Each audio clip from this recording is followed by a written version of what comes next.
অনেকে রোজা রাখে কিন্তু নামাজ পড়ে না, তাদের সম্পর্কে কি বলবেন? রোজা রাখে কিন্তু নামাজ পড়ে না, এদের সম্পর্কে বলবো তারা লুঙ্গি খুলে পাগড়ি বাঁধছে। লুঙ্গি খুলে যদি কেউ পাগড়ি বাঁধে এই নিয়তে যে পাগড়ি বাঁধলে সওয়াব হবে, কিন্তু লুঙ্গি যে খুলে গেল সেটার জন্য কবিরা গুনাহ হবে, সেটার খবর তার। ঠিক একইভাবে রমজানের রোজা রাখলে সওয়াব হবে, ফরজ আদায় হবে, কিন্তু এর চাইতে বড় ফরজ হলো 5 ওয়াক্ত নামাজ। তা আপনি সেটাই যদি বাদ দিয়ে দেন তাহলে এই রোজা রাখলেন, তাহলে এর চাইতে বড়টা বাদ দিয়ে আপনি কম গুরুত্বপূর্ণটা করলেন। ওইটার তুলনায় এটাও ফরজ, কিন্তু ওইটার চাইতে কম গুরুত্বপূর্ণটারে গুরুত্ব দিলেন, আসলটারে গুরুত্ব দিলেন না। আপনি পাগড়ি পরার গুরুত্ব বুঝলেন কিন্তু লুঙ্গি পরার গুরুত্বটা বুঝলেন না।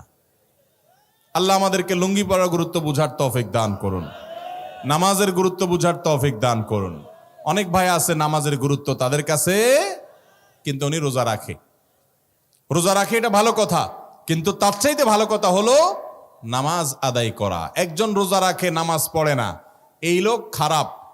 কিন্তু আরেকজন নামাজ পড়ে রোজা রাখে না, সেই লোকটা এই প্রথম লোকটার চাইতে কম খারাপ। কারণ হলো সে আসল সবচেয়ে বেশি জরুরিটা করে, নামাজটা পড়ে, রোজা রাখে না, সে খারাপ, একটা হারাম কাজ করে, ফরজ তরক করে। কিন্তু আরেকজন নামাজই পড়ে না, রোজা রাখে, এই লোকটা ওই লোকটার চাইতে অধম। আল্লাহ আমাদেরকে নামাজের গুরুত্ব বুঝার তৌফিক দান করুন। ইমানের পর নামাজের চাইতে গুরুত্বপূর্ণ কোনো কাজ মুসলমানের কাছে থাকতে পারে না। রোজা অবস্থায় থুতু বা লালা গিলে ফেললে গুনাহ হবে কিনা? রোজা অবস্থায় অনেক সময় আমাদের মুখে থুতু আসে, লালা আসে, এটা যদি আমরা গিলে ফেলি রোজা ভাঙবেও না, গুনাহ হবেও না।